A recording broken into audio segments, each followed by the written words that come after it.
Greetings, Mencken fans. Welcome to the third edition of a Mencken Minute. My name is Jeff Jerome, and this is my Mencken colleague, Miss Sherry Weaver. And we're from the Board of Directors of the Society to Preserve H.L. Mencken's Legacy. And today, our subject is this book right here called Menckenania, a Schimpflexikon. Great job. It took me an hour to pronounce that. That's a tough German word. It is, and I had trouble with it, so I'm glad it came out right that time.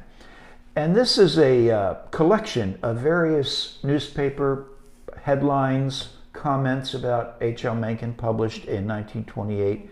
And he and his future wife, Sarah, gathered many of these clippings. He also had a professional clipping service collect many of these, and he had friends around the world that would send him various clippings. And we have a few from China and London, Scotland, and our selection. And I think you'll enjoy these because by today's standards, I think they are hilarious, really funny. But when they came out, they were very serious. I don't think many newspapers liked H.L. Mencken. But they did read him. Yes, and that's the whole point. And I think H.L. Mencken and Sarah were laughing about these when they were collecting them. I could just see Sarah go, "Oh, Henry, look at this one. We need this one." And they would read it and laugh together. I think that's what inspired them to kind of compile them and put them into a book. He I think probably so. found it quite amusing. And remember, this was published in 1928. Yes. And I wonder, after that, how many, maybe thousands. Oh, probably enough to fill a Right, fill a storage volume. unit, yeah. Right. So what we decided to do was, I told you that you select ones that you like, and I'll select the ones that I like. And I think between us, well, I think I chose almost 40, and you were in that neighborhood also. Yeah, it's tough to narrow them down. They're all great. Right. And I would read one saying, "Well, we got to do this." And I did that with each one that I selected, and you did the same thing. So we really had to cut. So I think we got a good selection for you to enjoy. And this book is available. You can find it on Amazon, and there are some bookstores that sell it. It's a little rare, but there are a few copies still out there. And he signed this edition. Yeah, the 1928 first published version, there were 230 of them printed, all signed by Mencken. How about that? This here is number 63. How about that? That's really great. So let's get started. Okay. And sit back, relax, and enjoy. I'll go first. All right. Okay. I'll read along here. All right. I will content myself with the bald statement that he is a weasel. Samuel Guard, broadcasting over WLS. This maggot, this ghoul of new-made graves, this buzzard, the Tampa Times. This jackal in the lion's skin, this tadpole of the puddle, grown a toad. Our comments have been somewhat repressed because the postal regulations forbid the use of certain adjectives. That's from the Jackson, Mississippi News. Mencken's mental tastes remind me of the physical appetite of a seagull. Norfolk, Virginia pilot. His sort of journalism reminds me of the flies that gather about the garbage in summer and delight in what they can discover. The Paysan, Chicago.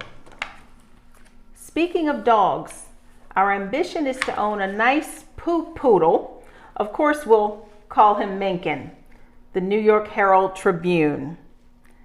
With a pig's eyes that never look up, with a pig's snout that loves muck, with a pig's brain that knows only the sty, and a pig's squeal that cries only when he is hurt, he sometimes opens his pig's mouth, tusked and ugly, and lets out the voice of God, railing at the whitewash that covers the manure about his habitat.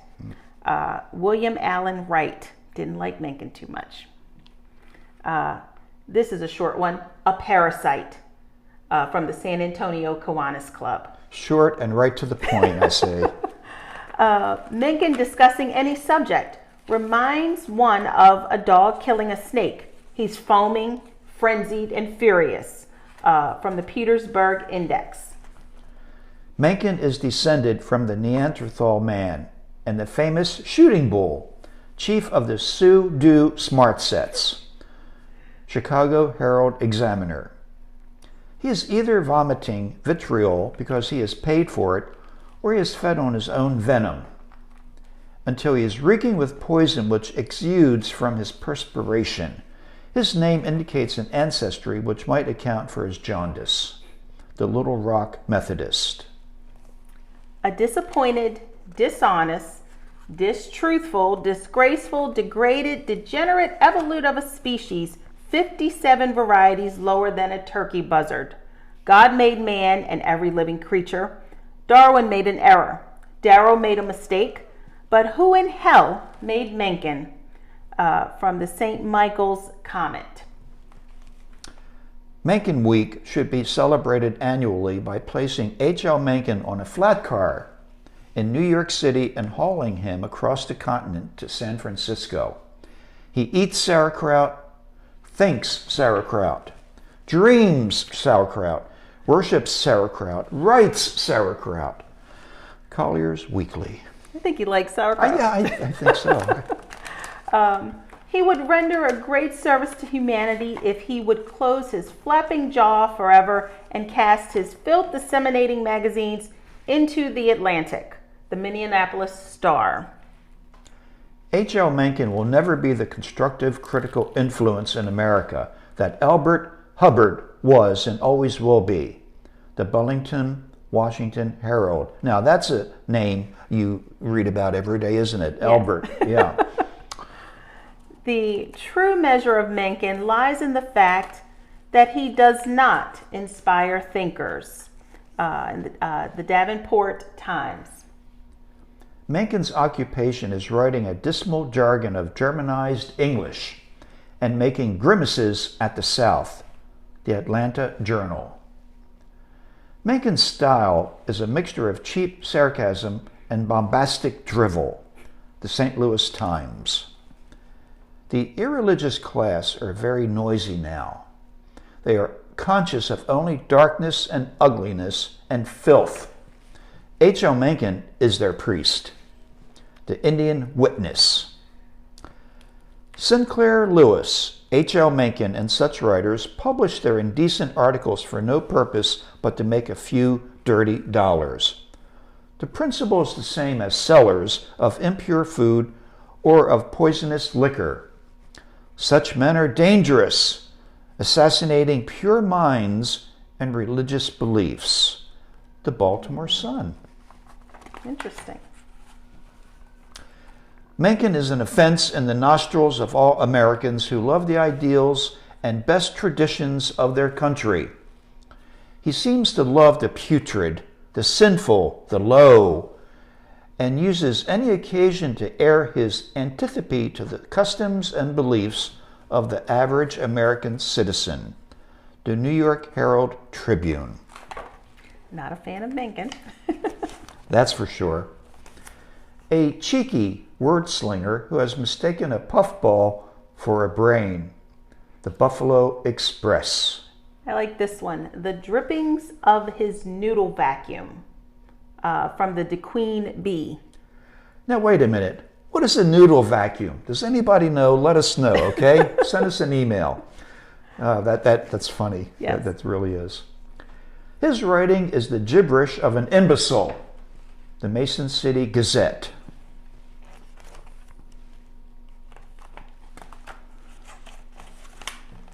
A teacher at one of the great Chicago universities said, "The one thing that makes me fear for the future is the number of our students who read the American Mercury.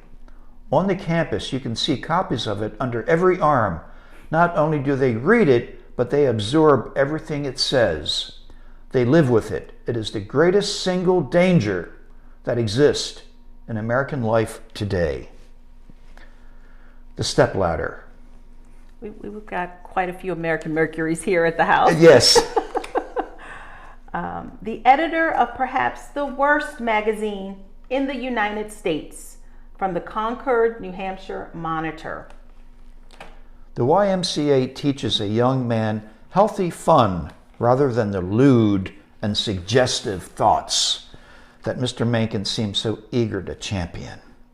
The Muscogee Times Democrat. Seems like they're saying he's pretty provocative. I think so. That's Not a what I'm good way. gathering. Yes, yes. Mencken's attack on the late Robert Louis Stevenson was the vilest and most cowardly of its kind I've ever read. I feel satisfied that Mencken is the type of man that would take great pleasure in telling the tiny tots on Christmas Eve that Santa Claus is a fake and a delusion. Chicago Tribune. That's pretty bad. I know, to do something like that, I tell you. Now, this guy was hitting below the belt. But he's satisfied about that. Exactly. What can be said of a man like Mencken who, in the presence of the broken body and spirit of the still living Woodrow Wilson, could refer to him frequently as the late Woodrow? Santa Monica Outlook. Now that's really cold. Yes, it is. Why, I tell you folks, Mencken is not just a dirty buzzard, and the folks that follow him are no more than damn scoundrels. From the Reverend Lincoln McConnell in Oklahoma City. H.L. Mencken is the drowning king of darkness. That is from the Reverend E. Scott Parley in Connecticut. Liar, infidel, and dishonor to the high and gallant art of fine literature. This fellow has not only grossly insulted the Christian believers in the virgin birth of Christ, but the beautiful and kindly state of old Tennessee as well. The Asheville, North Carolina Citizen. Resolved by the Knights of the Ku Klux Klan of Arkansas, a state which the said Mencken has slandered as a land of morons, that we condemn in the strongest possible language the vile mouthings of this writer, to whom virtue, patriotism, and decency are only a subject upon which to expend the venom of a poisonous pen, and that we protest against the calamity as too degrading and false to come from the heart of one who is not himself a moral pervert. Little Rock Democrat. That's pretty tough. Mencken never knew anything about poetry, and never will. From the New York Graphic. Poetry. Maybe, right, there you go. H.L. Mencken is but a passing fancy. The Waterloo Courier Reporter. Well, what are we doing here? If he's a passing fancy, I think we missed a boat on that one. We're wasting our time, aren't we? He survived the test of time. Yes, he H.L. did. Mencken's still prevalent. Exactly. I have to keep a straight face reading this, because as I read it, I can just see it happening. When a child puts its fingers to its nose, the act was called making a snoot, and it was said to be done on the person toward whom it was directed. Making snoots on teacher was piquant, dangerous, daring, and easy. The phrase exactly describes Mr. Mencken's intellectual attitude. The New Statesman. I can kind of imagine the person writing that, like, Right. doing something to his nose as he's saying that. Right. Mr. Mencken has no humor. His In Defense of Women is absurd, violent, and inhuman. From the Saturday Review in London. Mr. Mencken is a Baltimore journalist whose writing has all the characteristics of the American yellow press. It relies much upon titles as the newspaper relies upon headlines. It speaks with confidence and decision from half-knowledge or complete ignorance. The Aberdeen Journal, Scotland. If a buzzard has laid an egg in a dunghill and the sun has hatched a thing like Mencken, the buzzard would have been justly ashamed of its offspring. The Reverend Charles Jones in the Gospel. They like using a lot of metaphors. Yes. A tavern brawler, drunk on adjectives. The Nashville Tennessean. The bilious buffoon from Baltimore. And that's from the Jersey City Kiwanis Club. I wonder how long it took him to come up with those 3 words. The greatest faker and ballyhoo artist of our time, a national menace. Watch out. The Muscogee Times Democrat. He reminds me of 3 things: cheap perfume, a headache, and the sound of an ice wagon going over rough stones. The Baltimore Evening Sun. A dilated brain impregnated with ego, indigo, and gangrene, from the Chattanooga News. And finally, Mencken is one who functions down in the cellar with the hams and onions, the Philadelphia North American. Now, that begs a question. What kind of hams were they eating in that time? And why did you keep it in the basement? My goodness. So there you have it. I really enjoyed reading these. And it's difficult to keep a straight face going over these things. And I hope you enjoyed listening to us trying to keep a straight face in reading these to you. And remember, this book is available in Amazon, and this one is signed by Mencken. Yes, yes. Now, I understand this edition had how many? 230 published. Only. There is a later edition in the 70s that has a different cover, and it was edited down a bit. And one thing to mention, that this is somewhat edited to make sure nothing extremely offensive is in here. And this is the edited version. So apparently there were worse yes. comments about Mencken. Yeah. Amazing. So thank you for joining us again. But don't leave just yet, because I want to share with you what we're going to do for the next Mencken Minute. The next Mencken Minute will be based on the book by Marion Rogers, Love Letters Between H.L. Mencken and Sarah Hart. Yes. Now, I don't think that's the exact title, but you get the point. And talk about difficult decisions on what to choose. But that will be not so much fun as this was. So I hope you join us.